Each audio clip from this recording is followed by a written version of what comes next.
Breaking news చూస్తున్నాం. AP liquor టెండర్లలో భారీ scam నెలకొంది. ఇంతకీ స్కామ్ ఏంటంటే కనుక ఈ విషయాన్ని ఆర్టీవీ ముందుగానే పసిగట్టింది. ఆర్టీవీ చెప్పిందే నిజమైంది.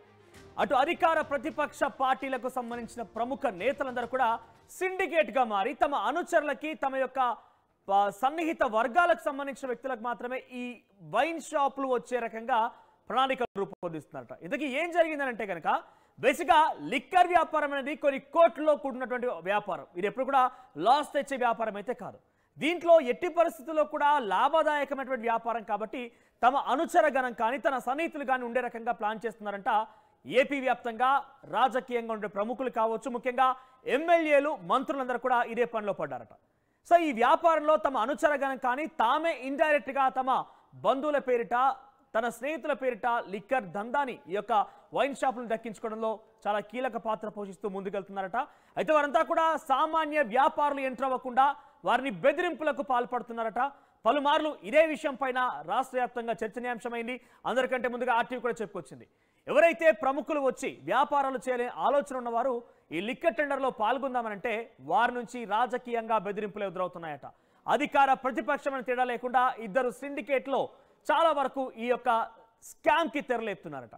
బేసిక్గా ఇటువంటి లాభదాయకమైనటువంటి ఈ వ్యాపారంలో ఒక్కో టెండర్కి 2 లక్షల రూపాయల చొప్పున ఫీజు నియంత్రించినా కూడా, ఆ ఫీజు పెట్టినా కూడా, ఆ లాటరీ ఆ టెండర్ అమౌంట్ నిర్ణయించినా కూడా సుమారుగా కొన్ని ఒక్కో షాప్కు గాను 50 నుంచి 100ల సంఖ్యలో ఆ యొక్క టెండర్స్ వస్తూ ఉంటాయి.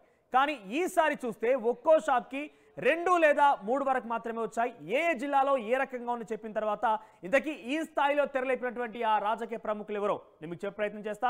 సో ముందుగా చూడొచ్చు మీరు అక్కడ ఆ షీట్లో కనబడుతున్న విధంగా జిల్లాల వ్యాప్తంగా ఏ స్థాయిలో ఏ జిల్లాలో ఏ రకంగా ఉంది అనేది మీకు చూపించే ప్రయత్నం చేస్తాం. ముందుగా అనకాపల్లి జిల్లాలో 136 వైన్ షాప్స్ నోటిఫైడ్ షాప్స్ ఉంటే దానికి గాను ఇప్పటి వరకు వచ్చిన టెండర్లు కేవలం 267 మాత్రమే. ఇక అనంతపురంలో 136కి 289, అంటే ఎక్కడ చూసినా కూడా డబుల్ డిజిట్, అంటే డబల్ అయితే రాలేదు. ఇక్కడ చాలా క్లియర్గా 136 చూస్తే దానికి డబల్గా అంటే కొంత ఆ స్థాయిని చేరుకుంది. అంటే కేవలం ఒక షాప్ కోసం ఇద్దరు మాత్రమే పోటీ పడుతున్నట్టు కనబడుతున్నది. సో ప్రతి దాంట్లో కూడా అదే రకంగా ఉన్నది. అన్నమయ్య 111 అయితే 232 మంది టెండర్లు దాఖలు చేశారు. ఇక అల్లూరు సీతారామ జిల్లాకు సంబంధించి 40 నోటిఫైడ్ షాప్స్ ఉంటే కేవలం 75, అంటే కనీసం ఒక్కో షాప్ ఇద్దరు కూడా పోటీ పడే ప్రసక్తి లేదు. ఇక తర్వాత బాపట్లలో 117 షాప్స్ ఉంటే దాంట్లో 243 షాప్స్ అంటే మంది టెండర్లో పాల్గొన్నారు, వాళ్ళు దరఖాస్తు చేసుకున్నారు. ఇక చిత్తూరులో 104 ఉంటే 287 మంది దరఖాస్తు చేసుకున్నారు. ఇక బిఆర్ అంబేద్కర్ కోనసీమ జిల్లాలో 133కి 311 ఉన్నాయి. ఇక ఈస్ట్ గోదావరికి 125కి 624 ఉన్నాయి. ఇవన్నీ కూడా దాదాపుగా ఏపీ వ్యాప్తంగా చిన్న చిన్న మండలాలు పట్టణాల ప్రాంతాలు ఎక్కువ కనబడుతూ ఉంటాయి. అంటే అక్కడ చాలా వరకు సేల్స్ ఉంటూ ఉంటాయి. సో ఈ నేపథ్యంలో చాలా తక్కువ శాతంగా టెండర్ల నమోదు కావడం అనేది పెద్ద ఎత్తున అటు రాష్ట్ర ప్రభుత్వానికి కూడా గండిపడే విషయం అని చెప్పొచ్చు. సో ఇక్కడ ముఖ్యంగా మీరు చూసుకుంటే ఏలూరులో చూసుకుంటే 144కి 706 మాత్రమే. ఇక గుంటూరులో 127 షాప్స్కి గాను 394 మంది మాత్రమే దరఖాస్తు చేసుకున్నారు. ఇక కాకినాడలో 155కి 197, అంటే ఇక్కడ చూస్తే కనుక ఆల్మోస్ట్ దాదాపుగా అప్లై చేసిన అందరూ కూడా షాప్స్ వచ్చే అవకాశం ఉంది. సేమ్ యాస్టీజ్ ఇక్కడ కూడా అల్లూరు సీతారామ జిల్లాలో కూడా దాదాపుగా అప్లై చేసిన వారికి డబుల్ డిజిట్, ఎక్కడైతే కనీసం *2 అయితే మనం చూసుకోలేకపోతున్నాం, అక్కడ దాదాపుగా అప్లై చేసుకున్న వారికి షాప్ అలాట్ అవ్వడం గ్యారంటీ కనబడుతోంది. ఇక కర్నూలులో 99కి 302, ఒక కర్నూలులో మాత్రం మనం ట్రిపుల్గా చూస్తున్నాం ఇప్పటివరకు చూసిన దాంట్లో. ఇక నంద్యాలలో 105 షాపులకు గాను 217 షాప్స్కి 17 మంది దరఖాస్తు చేసుకున్నారు. ఇక ఎన్టీఆర్ విజయవాడలో అయితే చాలా, అంటే ఈ కంపారిటివ్లీ ఇతర జిల్లాలతో కంపేర్ చేస్తే విజయవాడలో అత్యధికంగా టెండర్లు నమోదయ్యాయి. దాంట్లో విజయవాడ నుంచి 113 షాప్స్ ఉంటే దాంట్లో 613 షాప్స్కి 613 మంది నమోదు చేసుకున్న పరిస్థితి కనబడింది. ఇక పల్నాడు జిల్లాలో 129కి గాను 224, ప్రకాశంలో 171కి 231, ఇక మన్యం జిల్లాకి 52కి గాను ఇక్కడ కూడా సుమారుగా ట్రిపుల్, అంటే ఇంటూ 3 టైమ్స్గా అక్కడ ఉంది, 174 మంది దరఖాస్తు చేసుకున్నారు. ఎస్పీఎస్ నెల్లూరుకి 182 నుంచి. సో ఇక్కడ చూస్తే అంటే ఉన్న షాప్స్ కంటే తక్కువగానే ఇక్కడ నెల్లూరులో చూస్తే నెల్లూరులో 182 షాప్స్ ఉన్నాయి మనకి ఇక్కడ కనబడుతున్న విధంగా. 182 షాప్స్ కానీ దరఖాస్తు చేసుకున్న వాళ్ళ సంఖ్య 179, అంటే ఇంకా సుమారుగా 3 షాప్స్ మిగిలే ఉన్నాయి. అంటే దాదాపుగా అప్లై చేసుకున్న వారందరికీ కూడా షాప్స్ వచ్చాయి. అంటే ఇక్కడ ఏ స్థాయిలో రాజకీయ ప్రమేయం ఉంది, కొత్త వారిని ఎంటర్ అవ్వకుండా ఏ రకంగా పకడ్బందీగా రాజకీయ ప్రముఖులు సిండికేట్ అయ్యారని చాలా క్లియర్గా అర్థమవుతోంది. ఇకపోతే శ్రీ సత్యసాయి జిల్లా చూస్తే 158 గాను 158 షాపులు ఉంటే 503 అక్కడ కనబడుతున్నాయి. ఆ తర్వాత తిరుపతిలో 227 గాను 165. సో ఇక్కడ కూడా తిరుపతిలో 227 షాప్స్ ఉంటే కేవలం 165 మంది దరఖాస్తు చేసుకున్నారంటే సుమారుగా ఇంకొక 50 షాపులకు ఎవరు దరఖాస్తు కూడా చేసుకోలేదు కనీసం. అంటే ఇక్కడ ఉన్న షాపుల కంటే దరఖాస్తు తక్కువ అవుతుంది. సో ఓవరాల్గా 3,396 షాప్స్ ఉంటాయి. ఈ రకంగా జిల్లాల వారీగా మీరు పూర్తి స్థాయిలో ఎన్ని దరఖాస్తులు వచ్చే చూస్తున్నారు కాబట్టి 3,396 షాపులు ఉంటే దానికి కనీసం ట్రిపుల్ వేసుకున్నా కూడా మనం సుమారుగా 10,000 మంది ఎక్స్పెక్ట్ చేయొచ్చు. కానీ ఇక్కడ చూస్తే ఉన్న షాప్స్ కంటే తక్కువగా నెల్లూరులో చూసాం మనం. ఇక్కడ నెల్లూరులో చూస్తే నెల్లూరులో 182 షాప్స్ ఉంటే కేవలం 179 మాత్రమే దరఖాస్తు చేసుకున్నారు. ఇక్కడ సేమ్ సిచ్యువేషన్ తిరుపతిలో కూడా అదే స్థాయిలో ఉంది. అంటే కనీసం ఉన్న షాపుల వరకు దరఖాస్తు చేసుకోవడం లేదు. మరి ఎందుకు ఇది నష్టం వచ్చే వ్యాపారం అయితే కాదు, చాలా లాభదాయకమైన వ్యాపారం. సో ఇటువంటి సిచ్యువేషన్ ఏం జరుగుతుందని మనం పరిశీలిస్తే కనుక రాజకీయంగా ఇన్ఫ్లుయెన్స్ ఉందట.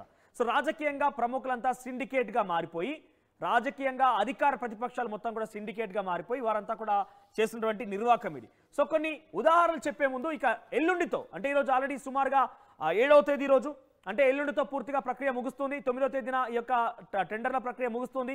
11వ తేదీన లాటరీ సిస్టమ్ ద్వారా ఈ యొక్క టెండర్లని అనౌన్స్ చేస్తారు. ఉదయం 10 గంటకల్లా ఎవరెవరికి ఏ షాపులు వచ్చాయని చాలా దాదాపు ఖరారైపోయి ఉంటుంది. సో ఇవాళ రేపు 2 రోజులు మాత్రం మిగిలిన నేపథ్యంలో సో సుమారుగా ఇంకొక 2 రోజులు మాత్రం మిగిలింది. 2 రోజులు ఏ మాత్రం మనం దరఖాస్తులు చూసుకున్నా కూడా ఈ 8,274 ఉంది కాబట్టి మహా అయితే 10,000 చేరే అవకాశం ఉంది. అంటే ఒక్కో షాప్ కోసం 3 పోటీ పడే అవకాశం ఉంది. తిరుపతి, నెల్లూరు లాంటి ప్రాంతాల్లో ఆ షాప్స్ ఫిల్ అయ్యే అవకాశం కూడా లేకపోవచ్చు.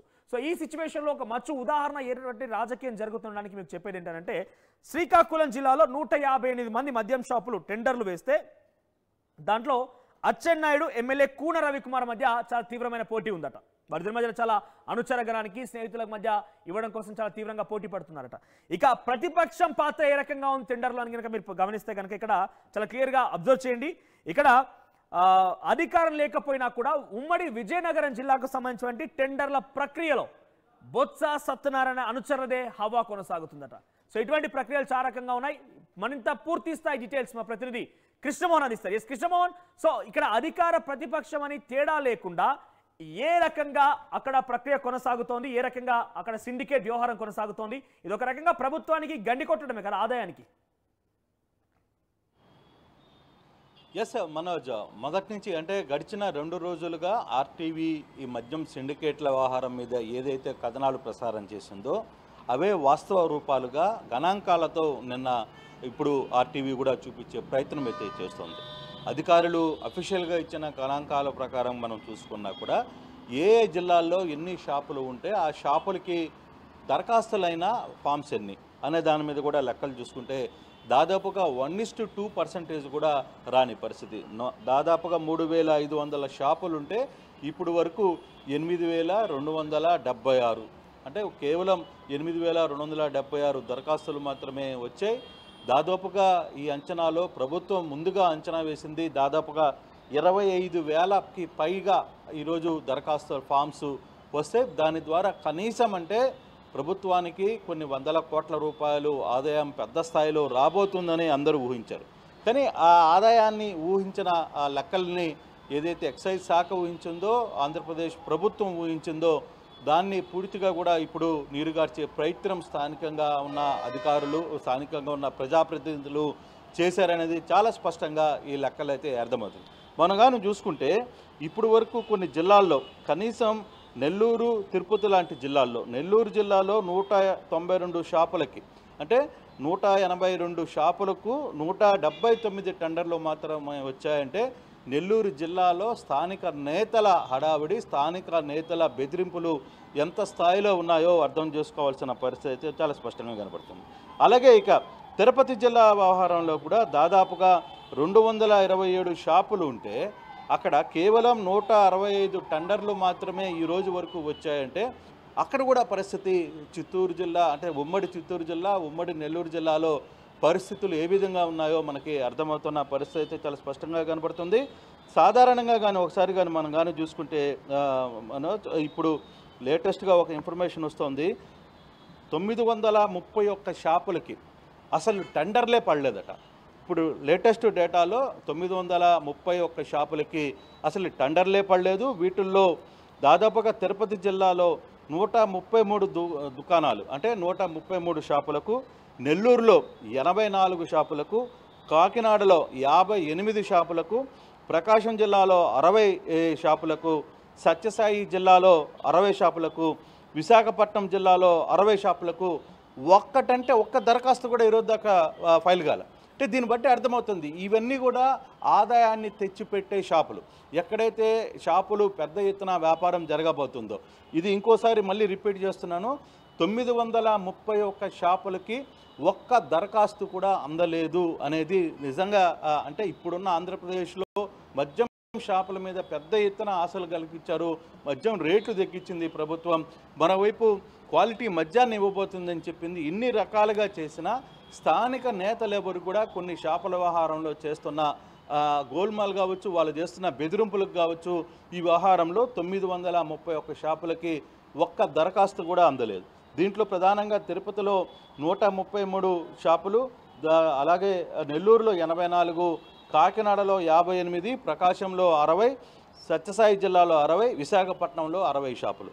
అంటే పూర్తిగా కూడా ఇక ఒరిస్సా తర్వాత సరిహద్దు ప్రాంతాల్లో అయితే ఆ ప్రాంతానికి దగ్గరలో ఉన్న మంత్రులు అయితే మీరెవరు వేయడానికి లేదు అని చెప్పిన పరిస్థితులు అయితే చాలా స్పష్టంగా కనబడుతున్నాయి. అయితే ఏదేమైనా ప్రభుత్వానికి గండి కొట్టే ప్రక్రియ తమ ప్రజాప్రతినిధులే చేస్తున్న నేపథ్యంలో ఈరోజు మొన్న వరుసగా 2 రోజుల పాటు ఆర్టీవీ ప్రసారం చేసిన కథనం మీద పెద్ద ఎత్తున స్థానికంగా ఉన్న నేతలు కాల్స్ చేసి ఇన్ఫర్మేషన్లు ఇస్తున్నారు. కొంతమంది ప్రజాప్రతినిధులు ఎలాగూ ఫోన్లు చేస్తారు, కొంత బెదిరింపులకు ఆర్టీవీ ప్రతినిధులకు బెదిరింపులకు కూడా పాల్పడే పరిస్థితి ఉంటుంది. వీటన్నిటినీ పెద్దగా పట్టించుకోవాల్సిన పని లేదు. ఆర్టీవీ తన పని ఏదో తను చేసుకుంటూ వెళ్ళే ప్రయత్నం అయితే చేస్తుంది.